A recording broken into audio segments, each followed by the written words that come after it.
नमस्कार.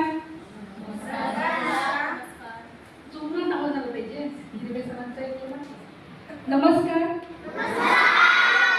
आता हे या शाळेचे विद्यार्थी वाटतायत मला, बघापर्यंत वाटत नव्हतं. माननीय आदरणीय असं हे व्यासपीठ आणि आपण पालकवर्ग आणि विद्यार्थी मित्र, आपल्यासमोर आज वेगळ्या प्रकारचं साहित्य आलं. किती जणांना त्याचा आनंद झाला? ते असं साहित्य बघून झाला ना. पण याचा वापर केला पाहिजे. हे नुसतं असं शाळेत ठेवून नाही द्यायचे, आणि करा. हे माहिती का याच्यामुळे खरं काय आहे माहिती का? माहिती तुम्हाला? या ज्या उड्या मारतो ना आपण, याने लवकर म्हातारपणी येत नाही. हाडं मजबूत होतात आणि आपण खूप तरुण दिसतो आणि उंची पण वाढते. त्यामुळे सगळ्या मुलांनी दररोज या उड्या मारायच्या. मी अजूनपर्यंत मारते, रिअली. दोरी न धरता मारते, एवढंच फक्त. हा, इमॅजिन करायची दोरी आहे असं आणि ती तसं मारायची. तर मला ह्याची गरज नाही माझं, पण तुम्हाला गरज आहे त्याची. म्हणून तुम्ही दोरी घेऊन उड्या मारायच्या. त्याने काय होतं माहिती काय? पोटाचं जे भाग आहे की नाही, त्याचे स्नायू चांगले मजबूत होतात आणि ते मजबूत झाल्यामुळे लवकर म्हातारपणी येत नाही. म्हातारपणात काय होतं? असं काय होतं ना, हे असं असं राहिलं, ताट राहिलं. म्हणून स्किपिंग दररोज करा. दोरी उड्या दररोज मारा. दोरी उड्या मारल्यानंतर तुमच्या पायाचे जे पाठचे स्नायू आहेत ना, ते पण मजबूत होणार आहे. त्यामुळे ते कशासाठी तुम्हाला उपयोगी पडतील? रनिंग करता, शाळेत धावता, धावण्याच्या स्पर्धा असतात, तुम्ही खो खो खेळता म्हणालात, कबड्डी म्हणालात मगाशी, बरोबर ना? या सगळ्याला याचा उपयोग होतो. शरीर तंदुरुस्त राहतं.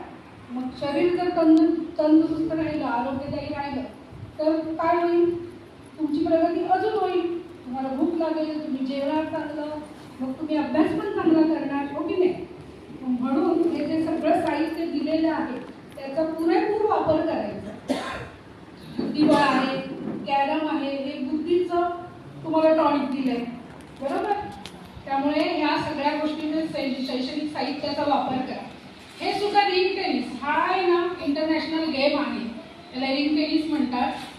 जसं तुम्ही बॅडमिंटन खेळता की नाही, तेव्हा सर्व्हिस असते, तशी याची पण सर्व्हिस असते.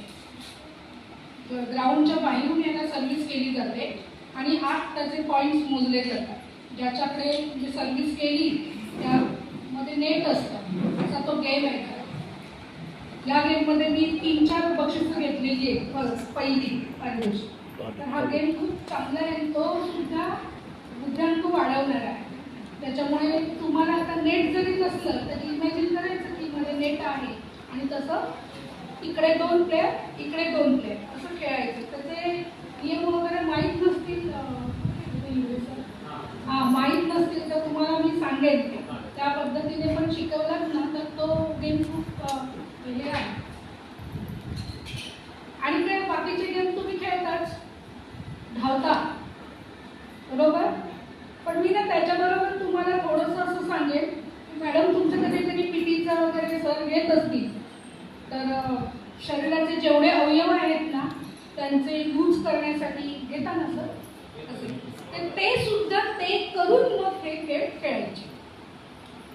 त्याने तुमचं शरीर चांगलं, पिळदार, आकर्षक, प्रत्येकाला वाटतं की नाही मी चांगलं दिसलं पाहिजे, सुंदर दिसलं पाहिजे, होय की नाही? मग सुंदर कशाने दिसायला होतं माहिती का? दररोज व्यायाम केल्यानंतर ते शरीर छान दिसतं. मी करते दररोज व्यायाम करा. की तुम्ही योगासनं करा, स्किपिंग करा, दोरी उड्या मारा किंवा कोणताही, पण शरीराची हालचाल होईल असा व्यायाम करायचा. आणि त्यानंतर आपला अभ्यास, जेवण ते सगळं करायचं. तुम्ही अभ्यासात हुशार आहात ते मगाशी मनोगतात त्या मुलीनं सांगितलं, त्याच्यावरून तर कळलंय. अजून यापेक्षाही तुम्ही खूप चांगली तुमच्या शाळेची प्रगती करा, तुमची स्वतःची प्रगती होईल. आणि पालक वर्गाने खूप मेहनत घेतली, तसंच शिक्षकांनी पण घेतली, त्याबद्दल सर्व तुमच्या सगळ्यांचं अभिनंदन. आणि या ठिकाणी मला अध्यक्ष मंडळातर्फे बोलायला संधी दिली त्याबद्दल आमचा राजापूर उत्कर्ष मंडळाचेही मी आभार मानते आणि आपण माझं छान पद्धतीने बोलणं ऐकून घेतलं आणि तसंच शिक्षक वृंदानेही माझ्या काही सूचना किंवा हे माझं बोलणं ऐकून घेतलं त्याबद्दल सगळ्यांचे आभार मानते.